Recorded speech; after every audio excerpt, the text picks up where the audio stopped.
Hello. So let's get started with this talk on the history and appreciation of typography. So thank you for joining this YouTube stream. This is a new experience for me, using YouTube to broadcast to a tiny proportion of the world. So typography is the study of placing printed words on paper and screens.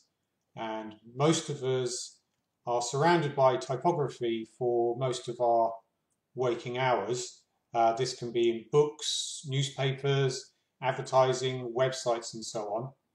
And with type being so ubiquitous, we can appreciate our surroundings all the better by having a little knowledge of the history of typography and some guidance as to what good typography looks like. So first, let's consider why we care about typography. Surely, if you're just conveying the information in the written word somehow, does anything else matter? Could not the Chat Manifesto be scrawled in purple crayon on the back of a Lidl receipt and still impart its important message? Admittedly, in the grand scheme of things, typography doesn't really matter that much, but I do have two reasons to care that I'd like to put forward here. The first is that meaning should not just be conveyed, but it should be conveyed with the minimum of inconvenience to the reader. The smaller the cognitive load that you place on a reader in the presentation of an idea, the greater the cognitive capacity you leave for the reader to absorb the idea. So typographers smooth the telepathy between the writer and the reader by helping effective communication through clear communication. The second reason I'd like to present for caring about typography is that it's a form of expression. Different ways of presenting text send subtly different messages to the reader. For example, Teen Magazine will present text in a manner that's rather different to the text presented in a letter from a bailiff. And to me, it seems as though typography is analogous to clothing or indeed architecture. They notionally fulfill a mundane practical purpose, but in real life, typography, clothing and architecture all send out strong signals about the writer or the wearer or the inhabitant of a building.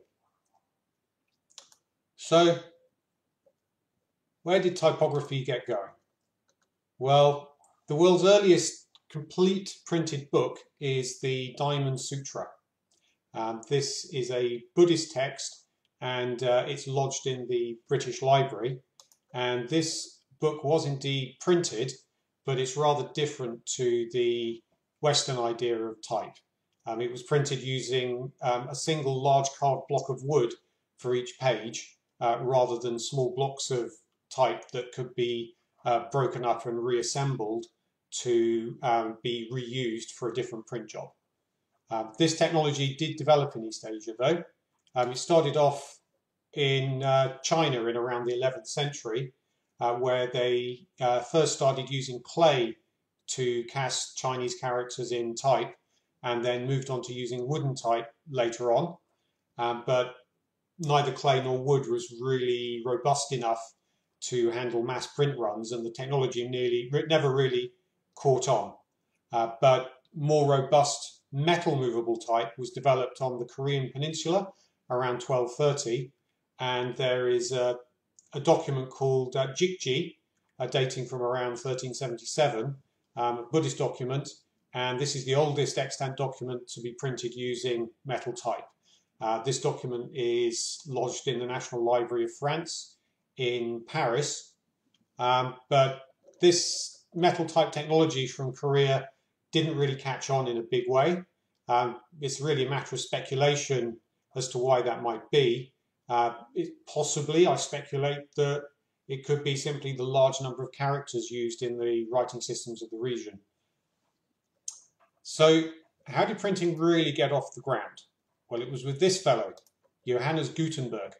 He was born in Mainz near Frankfurt, and while he didn't make a single earth-shattering innovation, he made a series of more minor innovations that together were absolutely revolutionary.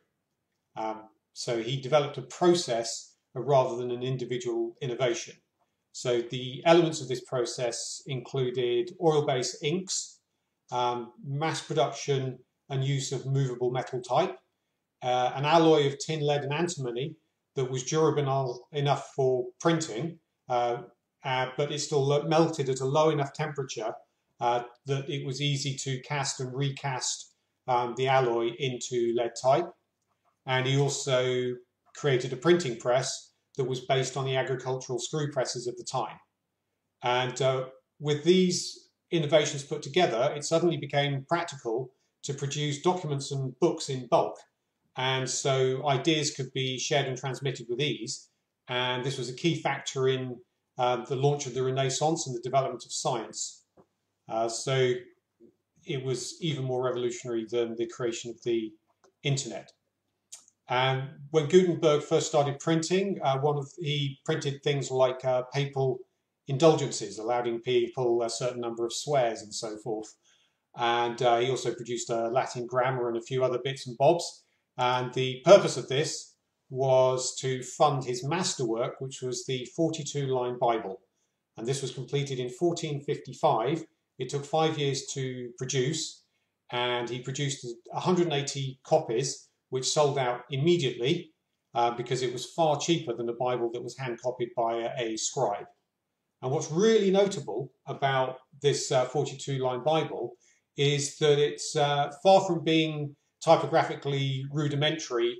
It is actually considered to be one of the greatest works of typography of all time. And the reason for this is that Gutenberg was determined to prove that his printing technology could equal the best handwritten manuscripts. There's about 21 copies of the 42-line Bible still extant, including 2 in the British Library and 1 in the US Library of Congress. So another person notable in typography is William Caxton. He saw the printing technology while he was travelling in what is today Germany, and he set up a press in Bruges in 1473 and another one in Westminster in 1476. And he printed works mostly in English, and he often translated them himself. And as a result of the sort of wide distribution of printed texts in English, he inadvertently found himself in a position where he was homogenizing the various regional dialects of English at the time. His contribution to printing is significant enough that he is honoured with a stained glass window at Guildhall. So how did Gutenberg's technology work? So it was all started off with something called a punch, which is something that we see on the left-hand side here. And so for a particular font to be used by printers, a craftsman called a punch cutter would cut the letters for that font by hand into these steel punches. And this was a highly skilled job, but it only needed to be done once for a font. It didn't need to be distributed to multiple printers. There just needed to be one master copy, because once that letter had been cut into a punch, then a printer could hammer the punch into a soft metal like copper and create this thing that we've got here, second from the left, which is called the matrix. And from the matrix, the printers could produce the actual type that was used for the typesetting by using the matrix as a mold and pouring in the molten lead alloy and casting these slugs of lead used for printing. And so there could be unlimited copies of the matrix using one punch, and then from one matrix there could be unlimited copies of the slugs of lead. And these slugs of lead with a letter on them are called sorts.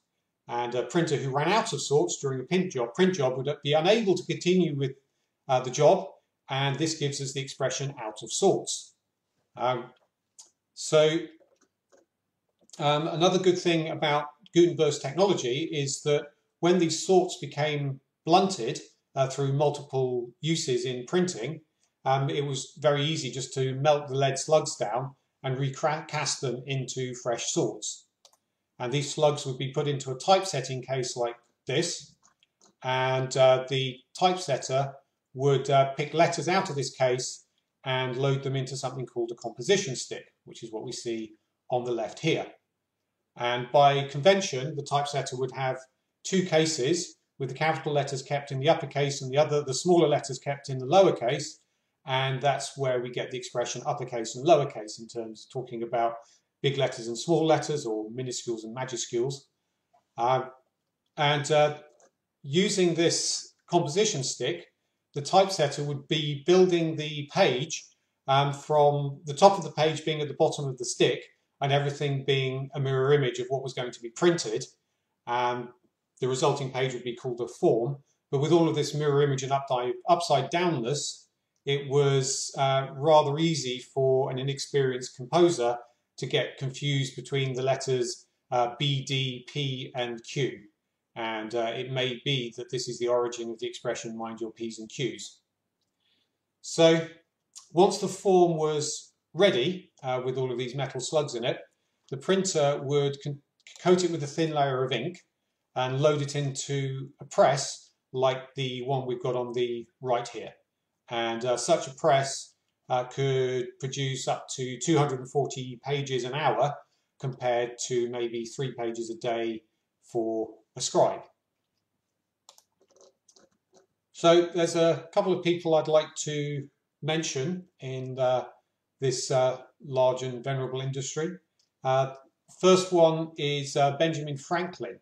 So as you all know, one of the founding fathers of the United States of America, appears on the $100 bill.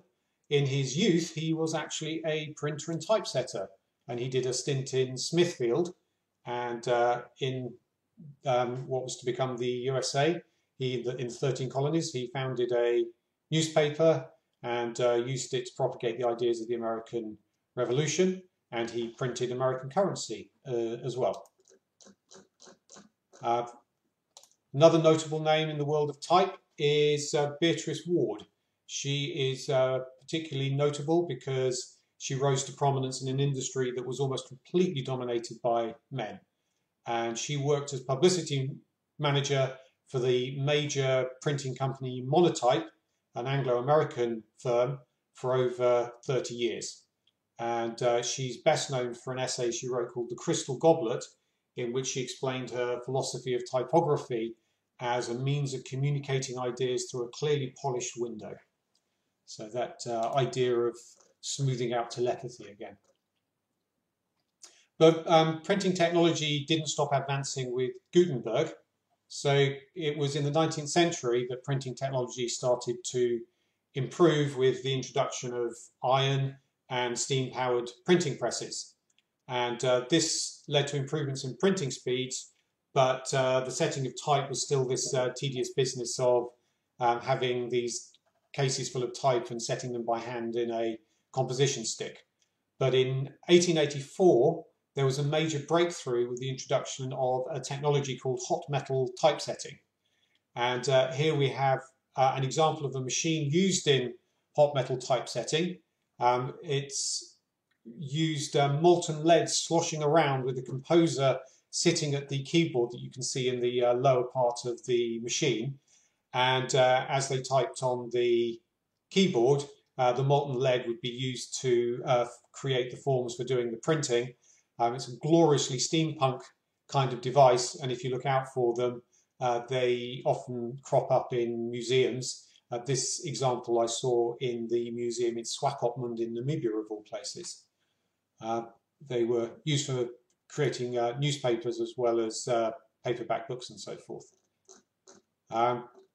So moving on from the linotype, intertype, hot metal typesetting technology, in the 1960s and the 1970s, as well as clothing taking a nosedive aesthetically, a technology called photo typesetting took over, which was easier to and cheaper to do because it used characters imprinted on film negatives to set type on photographic paper. So no lead needed, but the effect on typographic aesthetics was severe, as you can see from this book at the bottom right here. The classic fonts had to be redesigned to allow them to survive the photo typesetting process, so fine lines didn't really work. It worked better with sans serif fonts with consistent width of strokes in the letters, and it became more difficult to typeset complex text like mathematics correctly or attractively. And fortunately, the quality of typography improved dramatically when computers started to become more widespread. And so here we've got my personal typography hero, a computer scientist, widely regarded as the greatest computer scientist of all time, Donald Knuth. And he was working on a very mathematics-heavy series of books. And in 1976, he received the galley proofs of this of one of the volumes of this book, and they'd been photo typeset, and he was so disappointed with the quality of them that he decided to write his own digital typesetting system. And he was expecting it to take about 6 months, but it ended up taking about 10 years. But it's still used by mathematicians today, and it's only fairly recently that professional publishing software from the likes of Adobe, things like InDesign, which is a top-end typesetting package, are able to exceed the quality of its output. It's still tech that I use today. And thanks to computers and desktop publishing, quality of typography has increased dramatically, and the best typographers in the world tend to work for companies like Microsoft and Apple and Adobe. And you also today, in the same way that we get craft beer and artisanal baking, hand presses have started to appear again, and you sometimes see works from hand presses in specialist bookshops. So there's a potted history of typography. Now let's take a look at some finer points of typography to help the uninitiated appreciate high quality typography when you see it. So first thing I'd like to mention is ligatures. So if you've got an F and an I next to each other on a page, then the dot on the I tends to sort of butt up against the bowl of the F, and it doesn't look good. And so printers long ago came up with a separate glyph called a ligature, which combines the F and the I. And that would have been a single slug of lead would have been used to print that. And the same is true for double F, FFI, FFL, and even TH can be printed as a ligature, and text will look the better for it. And then for a flourish, there's ligatures for CT and ST. If you live in London, you might have seen the estate agent Chesterton's uses the ST ligature. So yeah, something to look out for there. Another thing to look out for in good quality typography is small capitals. As internet savvy people we are, we know that using all capitals when you're writing is considered shouting, and when you're printing text, it's it's conventional if you're having capital letters in running text to make them the same size as the lowercase letters like the E's and the X's. And a naive way of doing that is just to shrink down the capital letters to a smaller point size, but that makes the strokes on the letters too thin. So in good quality typography, you'll have a separate small capitals font that has got the capital letters at the same height as the E's and the X's, but with the same stroke width as the rest of the font. So another bit of typographical pedantry there. That's how it should be preferred.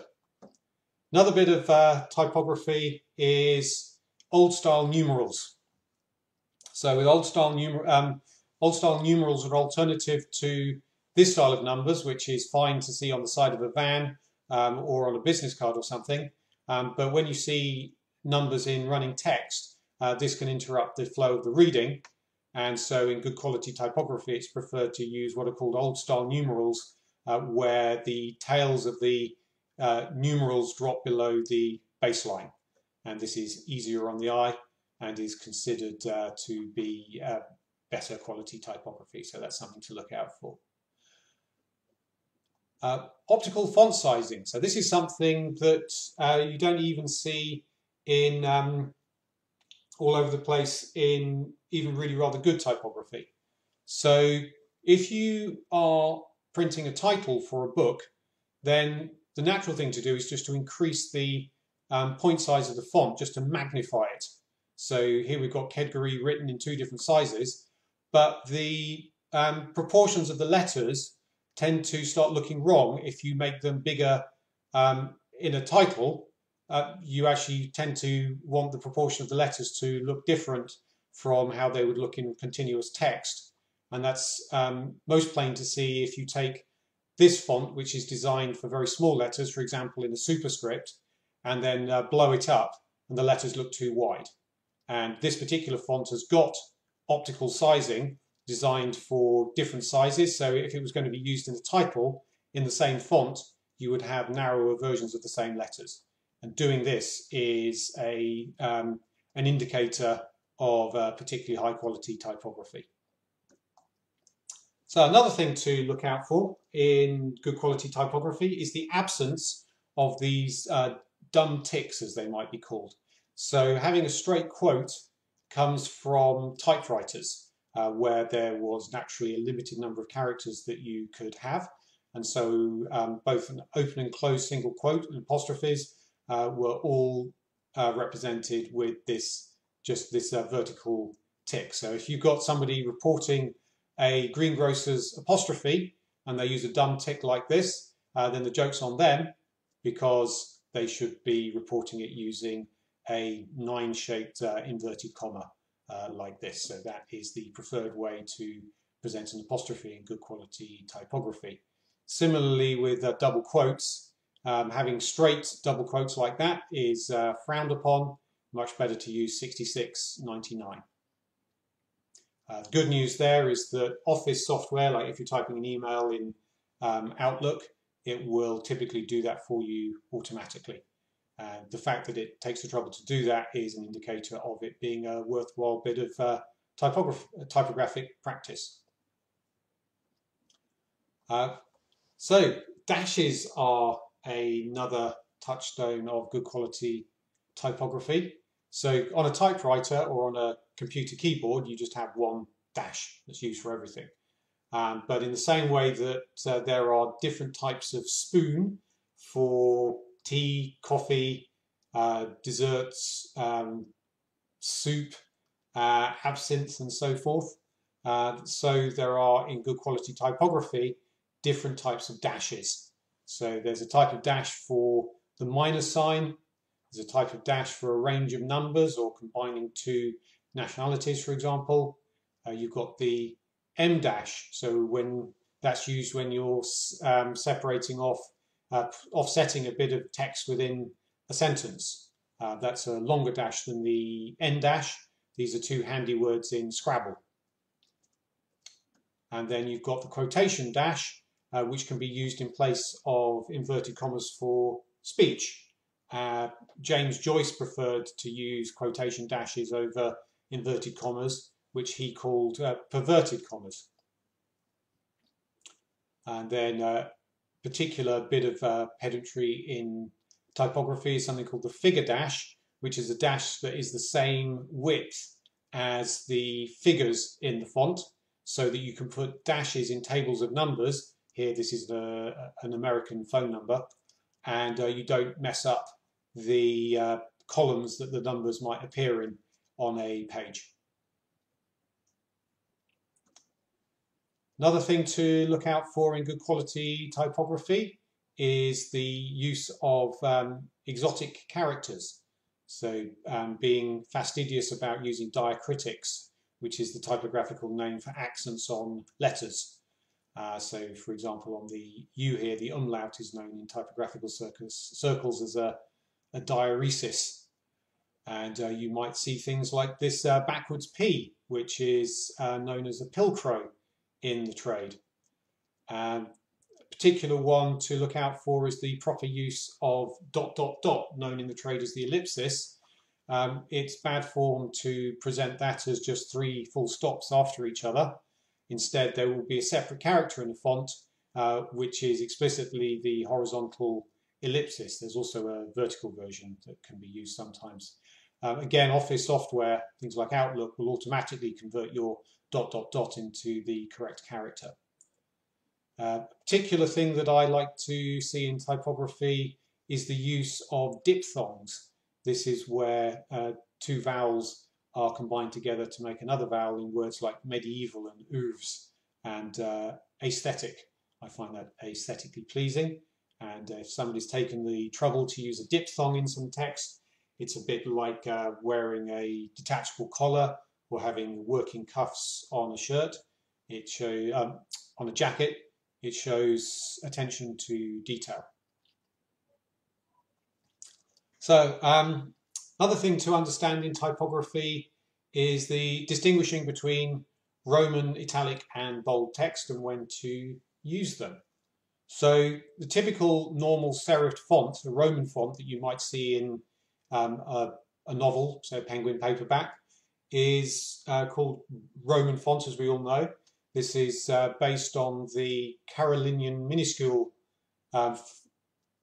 style of writing used by scribes in the Holy Roman Empire between about 800 AD and 1200 AD. And when you're using, say, Microsoft Word or something, and you make it italic, it will actually just sort of slant it over like this. That is not actually an italic font. That's called an oblique font. Italic is actually another style of scribal writing, another way that scribes wrote using an italic nib. And that's easiest to see when the text, if you set some italic text and you put it upright, you can see that it looks much more calligraphic, so to speak.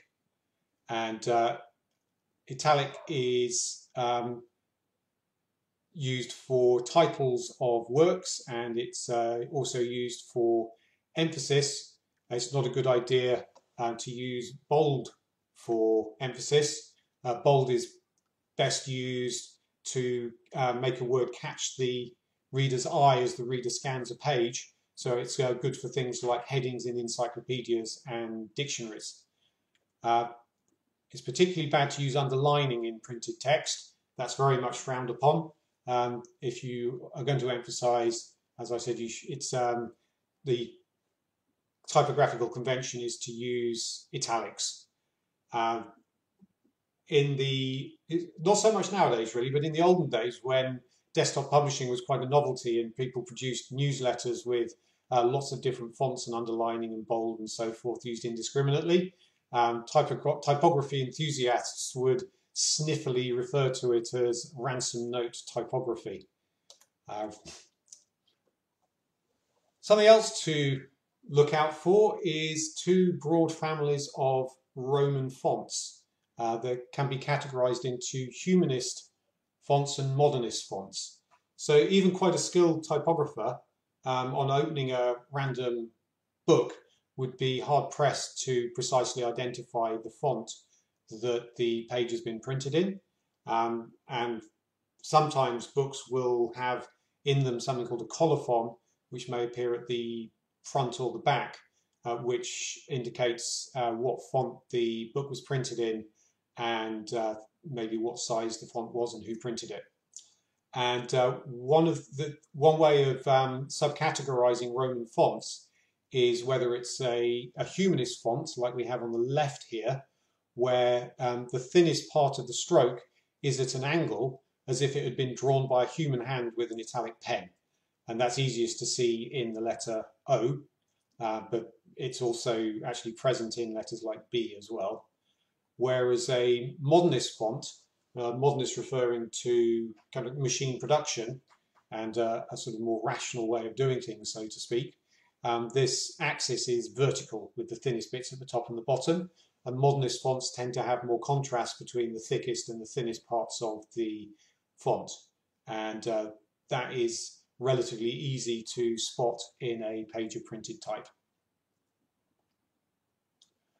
So I'm not going to shy away from a particularly controversial area of typography. I'm going to talk briefly about Microsoft Comic Sans.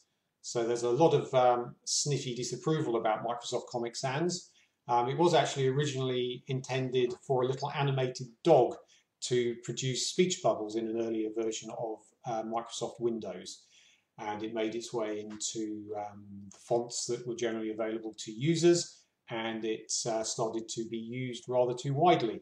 So the most egregious example I've seen of the use of Comic Sans is this document here, which I saw in the Genocide Museum in Yerevan, Armenia. And it's a declaration by the city of Rome that the Armenian genocide took place, acknowledging that it happened. That's a sort of diplomatic gesture. And this very somber and important document had been printed using Microsoft Comic Sans, which struck me as about as inappropriate use of the font as you could possibly get. But Microsoft Comic Sans does have its uses. It's good for taking the edge off passive aggressive notes, like saying, please keep the door closed. But that can backfire. So somebody responded there saying, please don't use Comic Sans. We're not a lemonade stand. So it does have its uses, such as in comics. Oh no, I've used Comic Sans. But a graphic novel enthusiast would no doubt tell you that there are better options available. Kerning is another area of study in typography. Kerning is the spacing between letters, usually in a word. And it's not something one normally notices, and computers do it for you automatically with modern technology. But when people were typesetting using lead sorts, they would have had to have thought carefully about the spacing of the individual letters. And when it goes wrong, it does look very bad, as in the first line here. We kind of have something saying Kerning. The kind of time in when preparing documents that people might have to worry about kerning is when typesetting titles or something like that, where the letters might need to be shifted around to make the spacing look right. Then another area of study in typography is breaking lines. So if you're typesetting text so that each line is the same length, then the words might have the lack of consideration to be exactly the length that you need to fit the line, so it's necessary to hyphenate them, as we have all seen probably hundreds of thousands or millions of times in our lives. And exactly how you do this nowadays is controlled by the computer software, but in the past typesetters would have had to have thought about this carefully. Modern computing technology actually has some very clever stuff that can subtly alter the size of the letters pretty imperceptibly to the human eye, but to the extent that it can make the difference between having to hyphenate and not having to hyphenate. And this is a great achievement in typography, not least from the point of view of printers who can still use the full width of the paper, not wasting any blank space, and not bothering the reader with hyphenated words. This technology isn't actually new though. Gutenberg's 42-line Bible made this. This was something that scribes did, and Gutenberg used this technique in setting the 42-line Bible to reduce the need for hyphenation. This document is nevertheless hyphenated, not as much as it would have had to have been. And if you look very closely, you might be able to see that the hyphens poke out to the right of the text block, as do full stops and commas. This is called hanging punctuation, and is considered to be very high quality typography because it makes the text block look very neat and rectangular. There's no consensus on whether typesetting ragged right, as it's called, with just leaving white space on the ends of words if the next word won't fit in at the end of the line, whether that is better or worse than having a text that fully fills the line. That's up to a graphic designer to decide. Something I've learned from reading about typography is that you really need a professional graphic designer who spent years at art college studying huge amounts of source material to develop a feel for what looks good and what doesn't look good in certain situations. There's not just a sort of list of rules that you can learn. But a disadvantage of ragged right, as I touched on earlier, is that it uses up more paper, so from a commercial point of view it's less desirable. Alignment, so how to place the lines on the page. So here we've got centered alignment. So centered text is a good way of making a page always look balanced, and it's a sort of safe but fairly old-fashioned way of doing things. Again, it's a matter of aesthetic judgment rather than a rule. The British Board of Film Classification switched from using centered text to using flush left text for their certificates, and using flush left or flush right, where you've got everything starting at the same place on the left hand side, or on the right hand, ending on the same place on the right hand side, can make the text look like it's got more strength, but it is a matter of judgment rather than a rule. So it's something that people think about when they're designing layout. And indeed, the layout of the page is another major area of study. This is a picture showing what one typographer proclaimed to be an ideal layout, although I can't see a commercial printer agreeing with all that blank space on the page. So a rule of thumb for the ideal margin sizes is that the margin should be in the ratio 1 in the middle, 1.5 at the top, 2 on the side, on the outside, and 3 at the bottom. It's good to have space at the bottom so that there's space for the reader's thumbs. And when designing layouts, the Greek golden ratio of approximately 1 to 1.618 is considered to be a good one to use. That's thought to be the golden ratio, the ideal ratio between the sides of a rectangle. That doesn't fit in very well with A4 paper, which is 1 to 1.41, 1 to 1.414. So graphic designers and so forth will think carefully about how to design the layout on a page, especially with respect to commercial and aesthetic considerations. So where can you see examples of good typography? Well, the good news here is that good examples abound these days. It's not like the 1970s. Any commercially produced paperback is likely to have a good to excellent typography. Penguin books, their books are always very well typeset, and they employ some very talented designers. Faber and Faber take a lot of pride in their typography. They even have a hand press that people get familiar with the roots of the craft on at Faber and Faber. And I would be doing Clayton a disservice not to mention the magazine Resign. When I first joined the New Sheridan Club about 10 years ago, I was more obsessed by typography than I am now. It's an interest that's got a nasty tendency to crowd out all other interests, so I don't recommend you actually get too interested in it. And I was very pleasantly surprised when I first saw Resign and how well designed it was. And it was no surprise to learn that Clayton has been a professional in the field. So if you do want to learn more about typography, then there's a couple of books I can recommend. The first is The Non-Designer's Typebook by Robin Williams, not the actor. And this is a book aimed at sort of ordinary people to give them an appreciation of how they can improve the design of their documents. And then if you want to take things further, there's this book, The Elements of Typographic Style, by a typographer and poet by the name of Robert Bringhurst.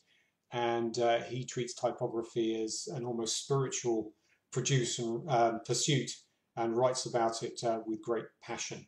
So if that interests you, then that's a good book to check out of the library. So thank you for listening. That's the end of my talk. I'll see if there are any questions in the chat. If you do have any questions, then please fire them into the chat and I will attempt to answer them. I haven't mentioned typewriters. Yeah, typewriters don't really count as typography. The idea of typewriters is just to do it at all rather than to do it well. They were a matter of necessity. Stephen asks, are different languages suited to different fonts? Yeah, that's certainly the case with non-Roman scripts. Like Greek and Japanese will of course need different fonts. I've not actually come across, say French or Italian using a different font to English or Finnish, say. There are different typographical conventions in different languages. For example, in French, it's quite normal to put a space before a colon as well as after it. Great, thank you. I will end this stream here. See you on the Zoom. Thanks for listening.